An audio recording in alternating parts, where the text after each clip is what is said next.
नमस्कार साथियों, स्वागत है आप सभी का तक्षशिला यूके। देखिए जीएस की क्लासेस जो हमारी लगातार चल रही हैं, जिसमें इतिहास हम लोग देख रहे हैं, उसके साथ साथ मैं जल्दी ही आपके साथ भूगोल भी शुरुआत कर रहा हूं। और भूगोल भी एक बहुत ही इम्पोर्टेंट सब्जेक्ट है सामान्य अध्ययन में एक अच्छे स्कोर करने के लिए।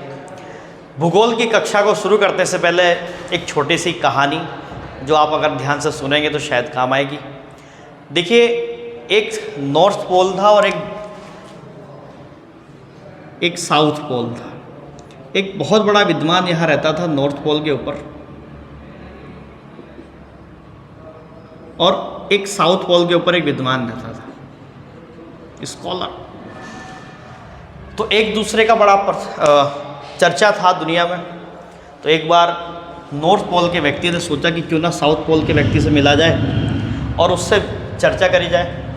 जब नॉर्थ पोल वाला विद्वान व्यक्ति इसे मैं बोल रहा हूँ ए, इसे कह दे रहा हूँ बी, जब ए बी से मिलने आया तो उसके घर पहुँचा, राम रहीम हो गई। उसके बाद बी ने कहा कि चाय पियोगे सर? तो ए ने कहा हाँ ठीक है पी लूँगा मैं। तो चाय के 2 कप लेके आया। कप में क्या हुआ कि जब बी ने चाय डालना शुरू किया तो जब तक कप खाली था तो कप भर चाय उसके अंदर आती रही। जैसे ही वो कप भर गया तो चाय बाहर निकलनी शुरू हो गई। ये देखता रहा ए। तो ए ने कहा कि भाई साहब ये क्या कर रहे हो आप?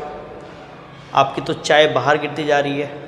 तो बी ने कहा कि बस यही बात है, हो सकता है कि आप बहुत सारी चीज़ें जानते हो या समझते हो, लेकिन अगर आप खाली करके खुद को बैठोगे तो उसके अंदर पात्रता आएगी, उसके अंदर आप चीज़ों को समा पाओगे। तो यही मैं आपसे कहना चाहता हूँ कि शायद आपने बहुत अच्छा पढ़ा होगा या आप बहुत सारी चीज़ें जानते होंगे, लेकिन अगर आप क्लास में हैं तो अगर आप क्लास देख रहे हैं, आप लगातार चैनल पे विज़िट कर रहे हैं, तो आप अपने आप को खाली करके बैठिए तो आपको बहुत कुछ सीखने को मिलेगा यहाँ से, और बहुत सारी चीज़ें आप लोग समझेंगे। और आप लोग हो सकता है कि आपने ये सब चीज़ें पहले पढ़ी हों उन टॉपिक्स में, लेकिन कुछ बारीकी चीज़ें आप भूल गए हों या बहुत बारीकी चीज़ें आप शायद कवर ना कर पाए हों। तो इसी के चलते हुए मैं आपसे चर्चा करूंगा। और देखिए, भूगोल में जो महत्वपूर्ण पार्ट होता है वो पार्ट होता है भारत का भूगोल, यानी इंडियन ज्योग्राफी बहुत महत्वपूर्ण होती है। तो शुरुआत इंडियन ज्योग्राफी से ही करते हैं, ठीक है। लेकिन ये शुरुआत करने से पहले थोड़ा सा हम लोग जो बेसिक सा स्ट्रक्चर है भूगोल का उसे जानने की कोशिश करेंगे। देखिए, कोई भी सब्जेक्ट हो वो अपने आप में एक इम्पोर्टेंस तो रखता है और उसका पेपर के अंदर वेटेज भी है ही है। तो हर सब्जेक्ट को बड़ी ईमानदारी से, बड़ी प्यार से, बड़ी मेहनत से हमें करना चाहिए, मुझे ऐसा लगता है, ठीक है। चलिए आज थोड़ी सी क्लास की शुरुआत करते हैं। तो आज मैं आप लोगों को जो बताने वाला हूँ वो थोड़ा सा मैं चर्चा करूँगा अक्षांश को लेकर के आप लोगों के प्रति। देखिए, हम लोग चर्चा करेंगे किसकी? भारत के भूगोल की। लेकिन उससे पहले कुछ बेसिक बुनियादी एक ढांचा अगर हमारे मन में स्थापित हो जाएगा तो उस ढांचे को स्थापित करने के बाद अपनी क्लास को हम लोग अच्छे से कर पाएंगे, ठीक है। चलिए मैं शुरुआत करता हूँ आपके साथ। देखो, अक्षांश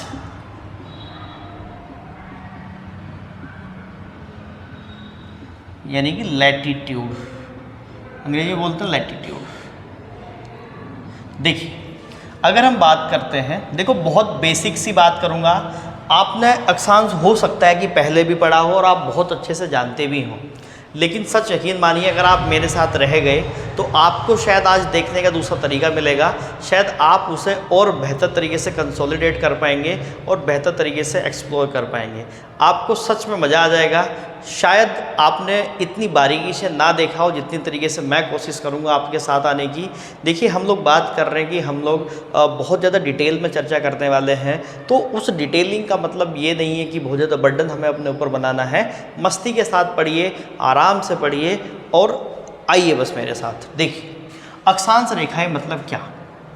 अगर मैं आपसे कहूँ कि ये जो लेटी हुई रेखाएँ हम लोग यहाँ काल्पनिक रेखाएँ जो खींचते हैं पृथ्वी के ऊपर, वही रेखाएं क्या कहलाती हैं? अक्षांश रेखाएं कहलाती हैं, ठीक है। वही रेखाएं क्या कहलाती हैं? अक्षांश रेखाएं कहलाती हैं। उन्हीं की चर्चा हम लोग करने वाले हैं।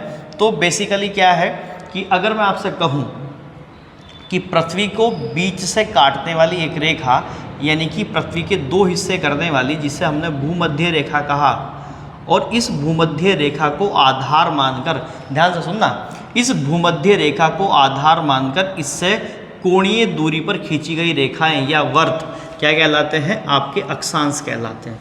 दोबारा सुनना कि भूमध्य रेखा यानी कि पृथ्वी को बीच से दो हिस्सों में बांटने वाली रेखा और इस रेखा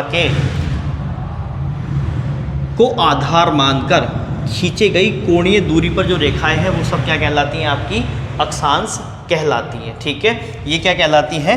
अक्षांश कहलाती हैं। चलिए मैं आगे की तरफ बढ़ रहा हूँ। ये रेखाएं कैसी होती है बच्चे? ये रेखाएं काल्पनिक रेखाएं होती हैं। ठीक है, ये पृथ्वी के ऊपर नहीं है, ये हम लोगों ने अपनी सुख सुविधा के अनुसार अध्ययन को थोड़ा सरल बनाने के लिए हमने क्या किया? काल्पनिक रेखाएं बनाई हैं। तो इन्हीं को हम क्या बोलते हैं? काल्पनिक रेखा बोलते हैं। ठीक है, आगे बढ़ते हैं। देखो ढंग से देखना। ठीक है, देखिए अब देखो यहाँ पे मोटे मोटे तौर पे ये बात है। अगर मैं भूमध्य रेखा की बात करता हूँ तो भूमध्य रेखा इसको दो हिस्सों में बांटती है। ये ऊपर वाला हिस्सा क्या कहलाता है? उत्तरी भाग या उत्तरी गोलार्ध कहलाता है ना? और ये नीचे वाला हिस्सा क्या कहलाता है? दक्षिणी गोलार्ध कहलाता है। ठीक है, क्या कहलाता है? दक्षिणी गोलार्ध कहलाता है। बात को जरा ढंग से देखना आप लोग बच्चे, क्या कि अगर मैं इसे भूमध्य रेखा कहता हूँ और भूमध्य रेखा से अगर मैं आधार मान के यहाँ सारी अक्षांश खींच लूँ तो यहाँ क्या आ जाएगा? ये 90 डिग्री आएगा। और ये ऊपर की तरफ उत्तरी ध्रुव है तो इसी को हम क्या बोलते हैं? North pole. देखिए मैं ये मान के चल रहा हूँ कि आप बिल्कुल शुरुआत कर रहे हैं और आप बिल्कुल भी नहीं जानते किसी भी चीज़ को, इसलिए एक एक बात को धीरे से समझाने की कोशिश करूँगा। आप आराम से सुनिए, मन लगा करके अपने नोट्स बनाना अच्छे से।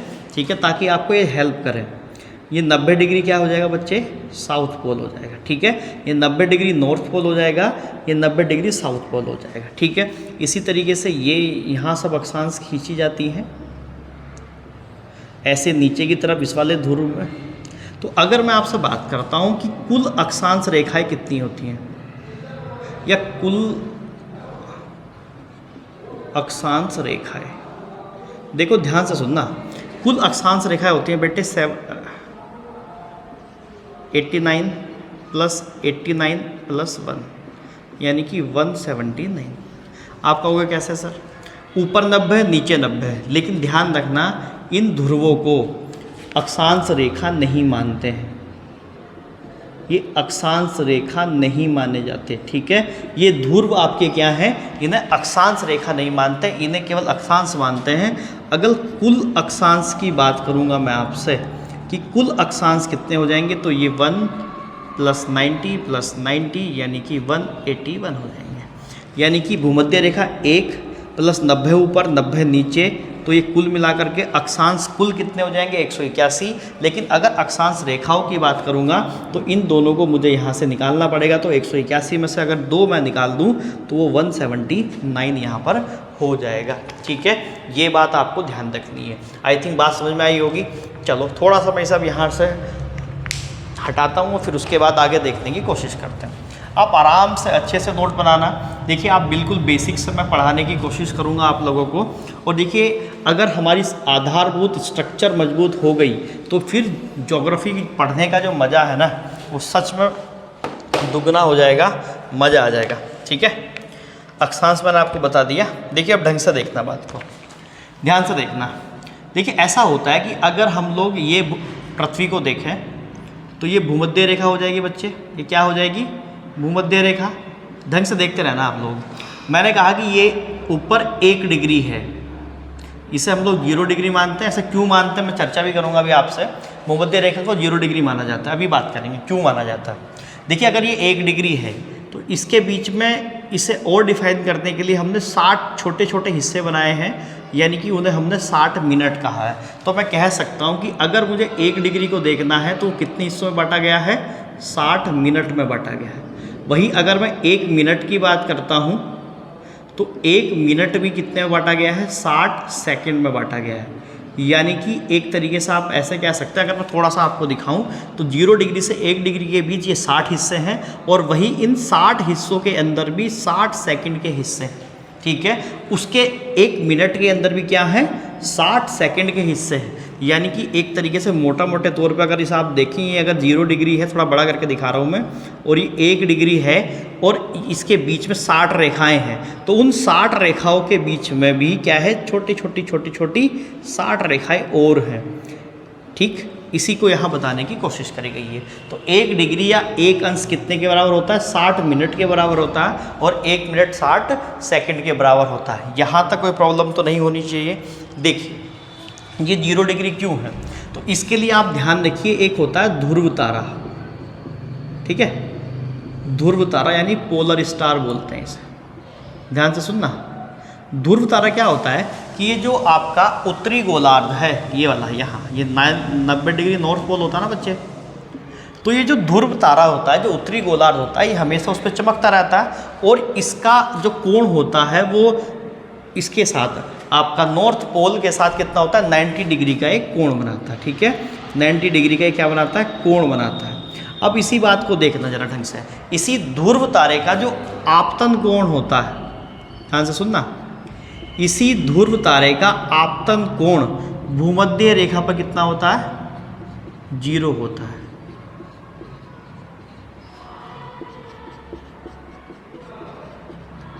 दिमाग के धागे खुल जाएंगे, बढ़िया कंसेप्ट देखेंगे।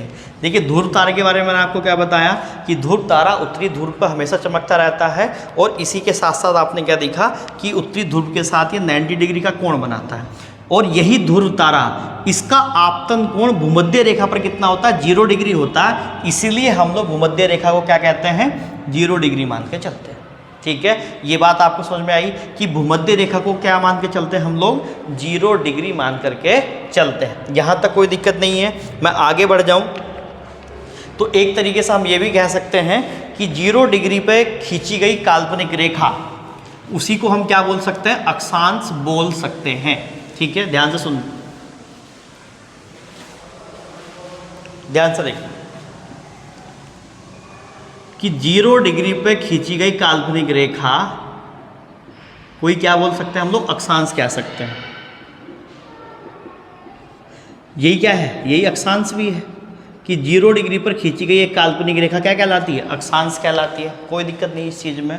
और आप देखोगे कि ये ऊपर अगर मैं इसमें बढ़ता जाऊंगा तो ये इसका आकार बढ़ता जाएगा या छोटा होता जाएगा। आप देखोगे जैसे जैसे मैं ध्रुवों की ओर जा रहा हूँ तो इसकी लेंथ क्या होती जा रही है, वो घटती जा रही है। तो मैं आपको ये भी कह सकता हूँ कि अगर पूछा जाए कि सबसे बड़ी अक्षांश रेखा कौन सी होती है, तो वो भूमध्य रेखा ही तो होती है। तो सबसे बड़ी अक्षांश रेखा वो कौन सी होती है, भूमध्य रेखा ही होती है। ठीक है, सबसे बड़ी अक्षांश रेखा भी कौन सी होती है, भूमध्य रेखा होती है। और अगर इसके थ्रू में एक आपका वर्त बनाऊँ, आप समझ पा रहे हैं, यानी कि अगर मैं इस तरीके से आपको कहता हूँ कि ये भूमध्य रेखा बीच में और इसका मैं वर्त बनाऊँ, तो भूमध्य रेखा के ऊपर जो वर्त बनेगा वो सबसे बड़ा वर्त बनेगा। इसीलिए इसी को क्या बोलते हैं, यानी कि भूमध्य रेखा पे बने गए वर्त को क्या बोलते हैं, बृहत वर्त बोलते हैं। यानी कि बहुत बड़ा वर्त ये होता है, और इसकी लंबाई लगभग कितनी होती है, 4076 किलोमीटर के आसपास इसकी लंबाई होती है। एक तरीके से हम पृथ्वी के व्यास की भी बात कर रहे हैं, पृथ्वी का व्यास भी यही माना जाएगा। ठीक है, ये आपका बृहत व्रत या व्यास की बात हो रही है, ये लगभग कितनी है, 40,076 किलोमीटर इसकी लंबाई होती है। ठीक है, यहाँ तक मैंने चर्चा करी। अब देखो शायद ही आपको पता हो कि सह अक्षांश क्या होता है। आई थिंक जितनी बातें मैं बता रहा हूँ वो कंसेप्ट बिल्कुल क्लियर हो रहा होगा आपका। देखिए अगर कोई भी डाउट आपका बनता है तो आप मुझे कमेंट सेक्शन में डालना, बिल्कुल आराम से। ठीक है, देखिए आराम से उत्तर दूंगा मैं, कोई जल्दबाजी नहीं है हम लोगों को। मैं एक बार आपका बेसिक कंसेप्ट अगर मैं तैयार कर दूं तो उसके बाद ज्योग्राफी में देखिए कि कितना मज़ा आने वाला है फिर हमें। ठीक है, चलिए मैं थोड़ा सा आगे बढ़ता हूँ। देखो सह अक्षांश शायद कुछ लोग जानते हो, शायद ना भी जानते हो, मैं बता देता हूँ आपको। देखिए सह अक्षांश का मतलब क्या, भूमध्य रेखा को अगर आप देखते हैं तो ये 2 हिस्सों में से बांटती है। मान लेते हैं कि ये 30 डिग्री है। ठीक है, 30 डिग्री उत्तरी अक्षांश, इसका सह अक्षांश क्या हो जाएगा, ध्यान से सुनना कि आप जितने भी डिग्री की बात करते हो उसे अगर 90 डिग्री में से घटा देंगे तो वो क्या हो जाएगा, उसका सह अक्षांश हो जाएगा। ठीक है। तो 30 डिग्री उत्तरी अक्षांश का सह अक्षांश क्या होगा 60 डिग्री, और इसके सामने ना कोई उत्तरी अक्षांश लिखते ना कोई पूर्वी दक्षिणी अक्षांश लिखते, इसे किसी भी तरीके से नहीं लिखा जाता है। बस ऐसे ही जैसे मैं कहूँ 40 डिग्री उत्तरी ध्रुव का या दक्षिणी ध्रुव का सह अक्षांश कितना हो जाएगा, तो 90 डिग्री माइनस 40 डिग्री 50 डिग्री।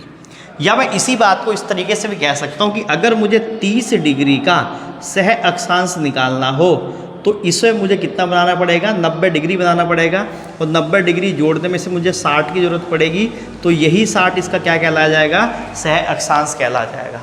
शायद आपको पहले से अक्षांश पता हो या नहीं पता हो, तो देखिए बहुत अच्छा कंसेप्ट है। हो सकता है कि आने वाले समय में आपसे इस तरीके का सवाल बना करके पूछा जाए कि पूछ लें बताइए 20 डिग्री उत्तरी अक्षांश का सह अक्षांश क्या होगा, तो आप वहाँ कंफ्यूज ना हो जाओ। इसलिए आपको एक छोटी छोटी बेसिक बातें, सब बातें मैं आपको बता दूंगा, ठीक है। अब बात करते हैं दो लगातार अक्षांशों के बीच जो दूरी है उसकी चर्चा करते हैं। देखिए आराम से आप लोग मोहब्बत के साथ सुनिए, बढ़िया से नोट्स बनाइए अपने, और देखिए जीएस को मेरे साथ रहिए बस आप। मैं बस इतना कह सकता हूँ कि अगर हम अपनी जर्नी साथ में कंप्लीट कर गए तो जीएस में आपको प्रॉब्लम नहीं आने दूंगा मैं, ठीक है। बस आप कनेक्ट रहिए मेरे साथ, जुड़िए मेरे साथ, और हो सके तो देखिए अपने दोस्तों को जोड़िए यार, क्योंकि देखिए होता क्या है कि जब चैनल ग्रोथ करता है हमें भी लगता है कि यार व्यूज़ आ रहे हैं, लोग देख रहे हैं, तो उससे क्या होता है कि एक मोटिवेशन मन में आता है कि हाँ यार चलो हम मेहनत जो कर रहे हैं उसमें काम करते हैं, ठीक है। देखो दो अक्षांशों के बीच की दूरी, दो अक्षांशों के बीच दूरी, दो अक्षांशों के बीच दूरी का मतलब क्या है कि अगर ये भूमध्य रेखा 0 डिग्री है और ये 1 डिग्री है तो इनके बीच दूरी कितनी होगी, या ये 1 डिग्री है तो 2 डिग्री के बीच में दूरी कितनी होगी उसकी चर्चा कर रहे हैं। देखो मोटे तौर पे अगर मैं आपसे कहूँ कि ये जो परिधि है, ठीक है, ये कितनी है, ये लगभग 40,008 किलोमीटर की है परिधीय व्यास, या परिधि कितनी है, मैं इस तरीके से मोटी मोटी बात आपसे कह सकता हूँ, वो कितनी है 40 डिग्री 008 किलोमीटर। अगर मैं इसका अक्षांश को काटूं या इसे दो हिस्से में बांट दूं, तो एक दक्षिणी अक्षांश, एक पूर्वी अक्षांश, ये उत्तरी अक्षांश, तो उत्तरी अक्षांश कितना हो जाएगा, यानी कि 180 डिग्री इसका आधा, तो इसका आधा कितना हो जाएगा 20,004 किलोमीटर। ये किसकी हो गई, उत्तरी गोलार्ध की परिधि, आधी हो जाएगी ना एक तरीके से।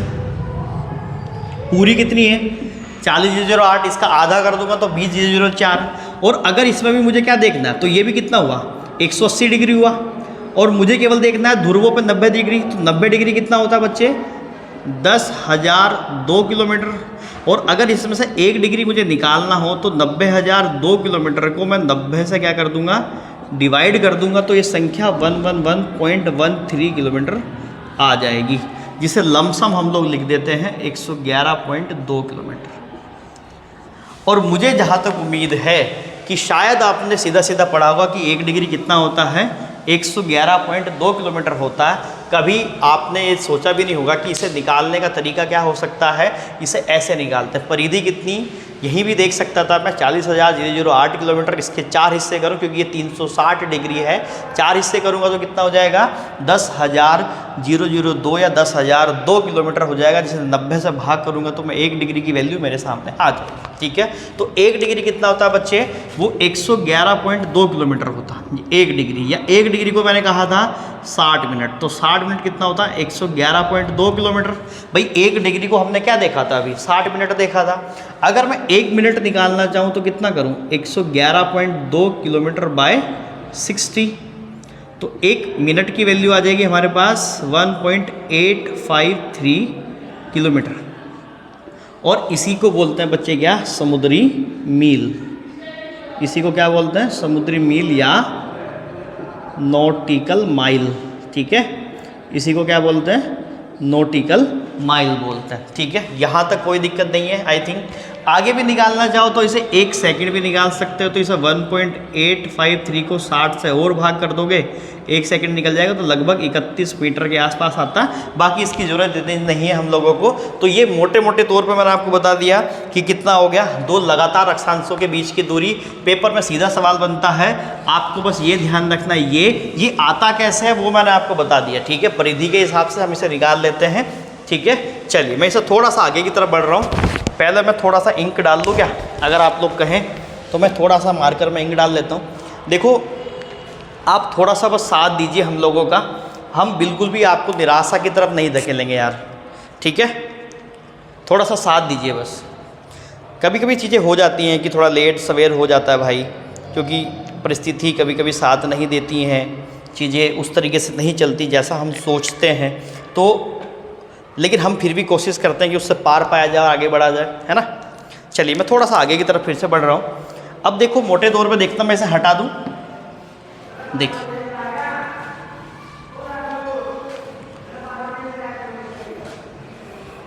देखो, अगर आप इसे यहीं देखोगे तो ये पृथ्वी है। मैंने आपको बताया कि ये 0 डिग्री है, इसका नाम हमने क्या रखा, भूमध्य रेखा, यानी पृथ्वी को 20 से बांटती है भूमध्य रेखा या विषुवत रेखा। 0 डिग्री क्यों ये होता है मैंने बता दिया, ठीक है।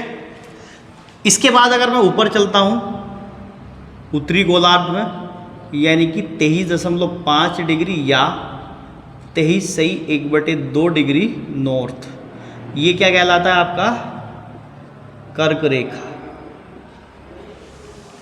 ऊपर चलता हूँ मैं आप लोगों का तो 66.5 डिग्री या 66 सही 1/2 डिग्री नॉर्थ, ये क्या कहलाता है, आर्कटिक व्रत। और ऊपर 90 डिग्री पे क्या कहलाता है, उत्तरी ध्रुव, ठीक। नीचे की तरफ चलते हैं तो वही सेम स्थिति है, 23.5 डिग्री या 23 सही 1/2। अब नॉर्थ नहीं होगा, अब क्या हो जाएगा, साउथ। नीचे की तरफ आ गए ना, साउथ हो जाएगा, तो ये क्या कहलाएगा, मकर रेखा।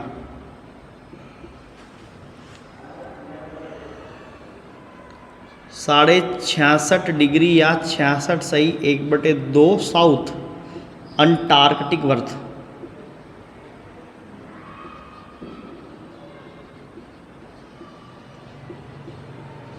अंटार्कटिक व्रत। और नीचे की तरफ आऊँगा तो ये 90 डिग्री क्या हो जाएगा, साउथ पोल हो जाएगा, यानी दक्षिणी ध्रुव हो जाएगा।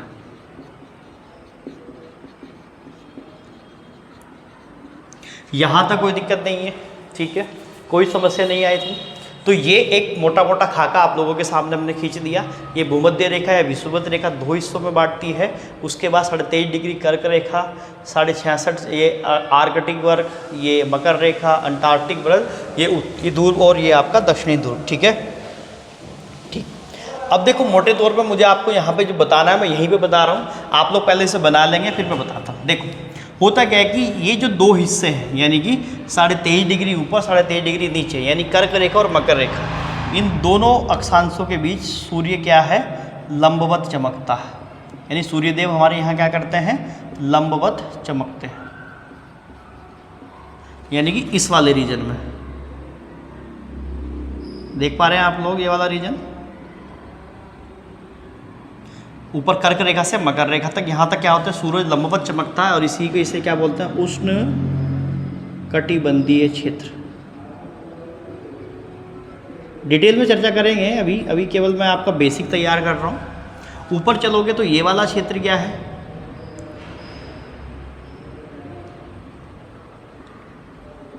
देखो अगर सूरज यहाँ रहेगा तो उसकी धूप इस वाले क्षेत्र में जरूर मिलेगी, हीट जनरेट जरूर होगी, लेकिन जैसे जैसे दूर जाएंगे तो वहाँ शीत हो जाएगी, इसलिए ये एरिया कहलाता है शीतोष्ण,